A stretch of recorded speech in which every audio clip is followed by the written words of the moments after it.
تو یہاں پہ آپ یہ سمجھ رہے ہیں کہ قارون کا قصہ اللہ تعالیٰ ذکر فرما رہے ہیں اور اس میں ہمارے لیے بہت بڑی رہنمائی ہے۔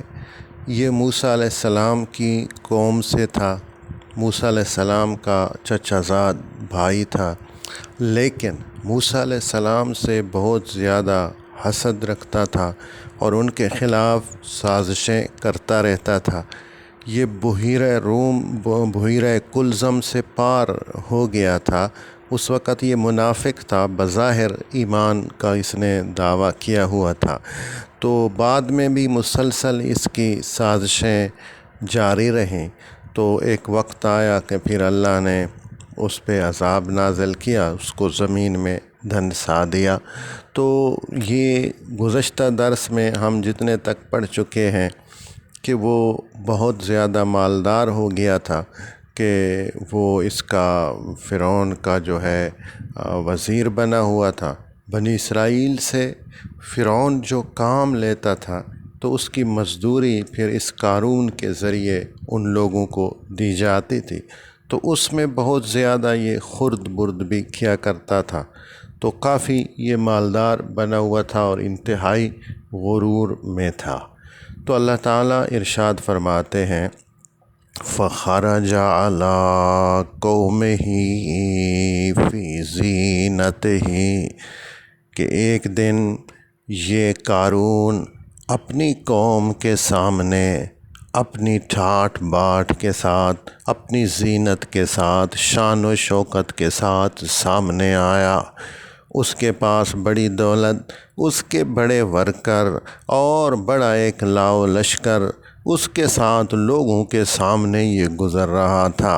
تو اس وقت کچھ لوگ کہنے لگے قال الذین یریدون الحیاۃ الدنیا یا لیت لنا مثل ما اوتی قارون، کہا ان لوگوں نے جو دنیا کی زندگی کا ایک شوق رکھتے تھے، دنیا کی زندگی کو پسند کرتے تھے، ان کی زبان سے یہ الفاظ نکلے کہ کاش ہمیں بھی دیا جاتا جیسا کہ دیا گیا قارون کو، جیسی دولت اس کو ملی ہے، جیسی شان و شوکت اس کو ملی ہے، تو کاش ہمیں بھی ایسی ملی ہوتی۔ انہو لذو حظ عظیم، کہنے لگے یہ تو بڑی قسمت والا ہے۔ تو اس کی دولت کو، اس کی شان و شوکت کو دیکھ کر کچھ بندے یوں کہنے لگے۔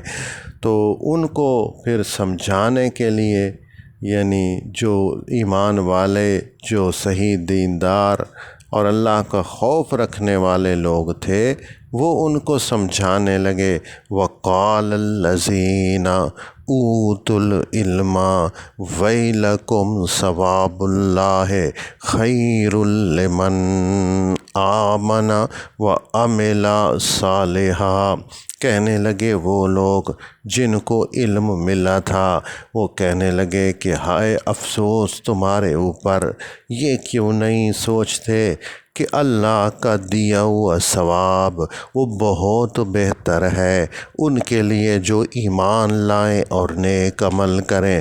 وَلَا يُلَقَّاهَا إِلَّا الصَّابِرُونَ، اور کہنے لگے کہ یہ نصیحت انہی لوگوں کے دلوں پہ اثر کرتی ہے جو صبر کرنے والے ہیں۔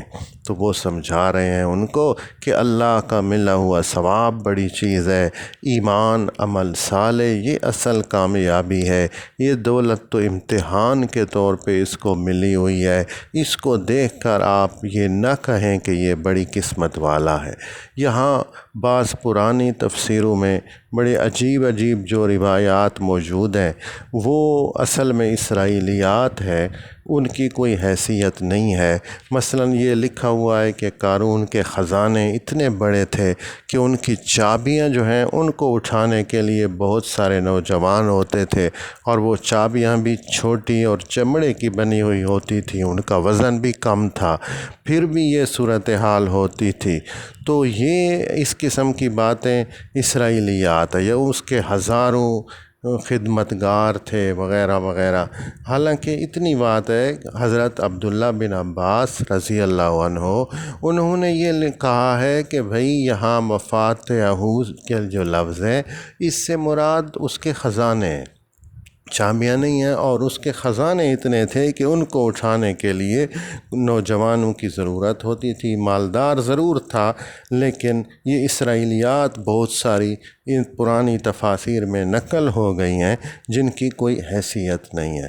اب اللہ کی طرف سے اس قارون پر عذاب کا فیصلہ نافذ ہوتا ہے تو ارشاد فرمایا فَخَسَفْنَا بِهِ وَبِدَارِهِ الْأَرْضَ، ہم نے اس کو دھنسا دیا زمین کے اندر، اس کے گھر کو بھی زمین میں دھنسا دیا۔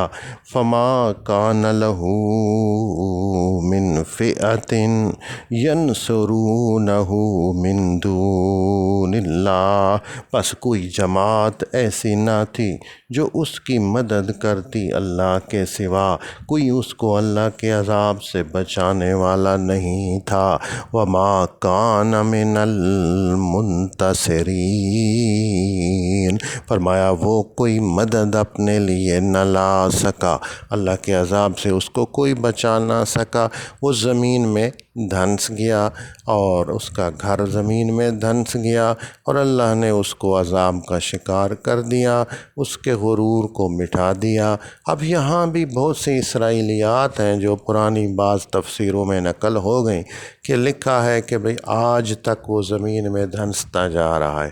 تو یہ بھی ایک عجیب سی بات، یعنی اسرائیلی روایات ہے، یہ کوئی حقیقت نہیں ہے۔ سوچنا چاہیے، زمین کا قطر معلوم ہے، تو اب یہ نہیں کہ اس وقت سے اب تک وہ دھنستا جا رہا ہے، یہ کوئی بات نہیں ہے۔ مطلب یہ ہے وہ زمین میں دھنس گیا، اللہ نے اس کو ہلاک کر دیا۔ اب یہ منظر جب دیکھا تو کیا کہنے لگے وہ لوگ؟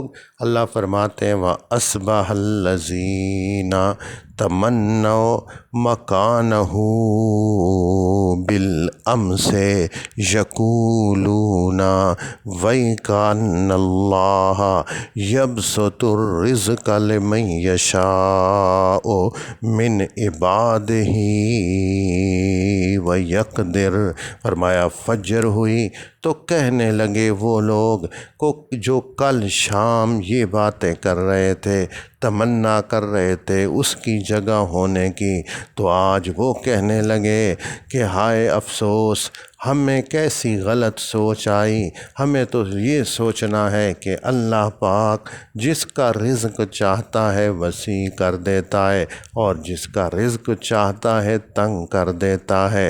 رزق کی وسعت، رزق کی تنگی، یہ اللہ پاک کی طرف سے بطور امتحان ہوا کرتی ہے، اور اصل کامیابی تو ایمان اور عمل صالح والی ہے۔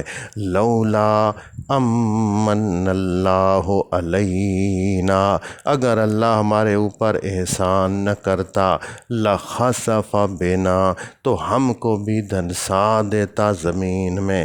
وَإِكَأَنَّهُ لَا يُفْلِحُ الْكَافِرُونَ،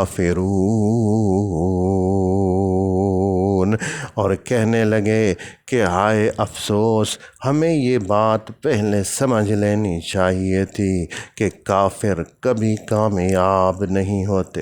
اب اللہ پاک یہ قصہ بیان کرنے کے بعد سمجھا رہے ہیں کہ آخرت کی کامیابی ان کو ملے گی جو اس دعوت توحید کو مان لیں گے، ایک اللہ کی عبادت کو اختیار کریں گے، مشکلات میں ایک اللہ کی پکار کو اختیار کریں گے اور غرور سے بچیں گے، فساد سے بچیں گے۔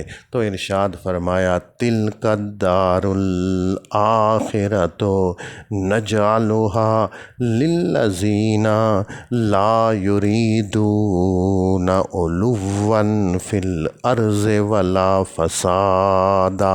فرمایا یہ آخرت کا گھر یہ ہم ان کو دیں گے جو زمین میں اپنی بڑائی نہیں چاہتے، جو زمین میں تکبر کے مظاہرے نہیں کرتے، جو زمین میں فساد کے مظاہرے نہیں کرتے، اور ہم نے بہتر انجام ان کا رکھا ہے جو تقوی کو اختیار کرتے ہیں۔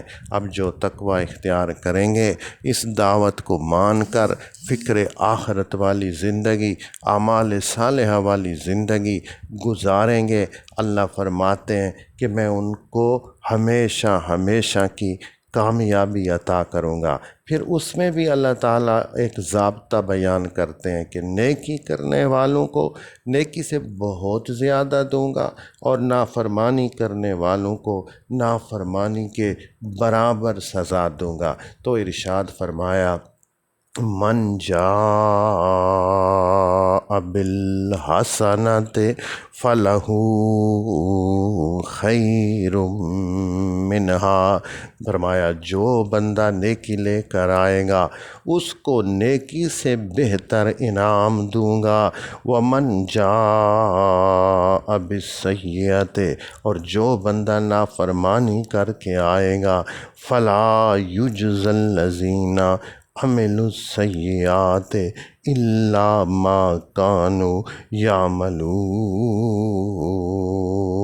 فرمایا پس نہ بدلہ دیا جائے گا ان لوگوں کو جنہوں نے نافرمانی والے عمل کیے مگر اتنا جو وہ کام کرتے تھے، جو وہ عمل کرتے تھے۔ تو اللہ تعالیٰ نے اپنا قانون بھی بتا دیا اور فرمایا کہ کامیابی کا راستہ آپ کو اللہ کے حبیب صلی اللہ علیہ وسلم کے ذریعے اس قرآن کی صورت میں مل چکا، اس کی تشریح احادیث رسول اللہ صلی اللہ علیہ وسلم کی صورت میں مل چکی۔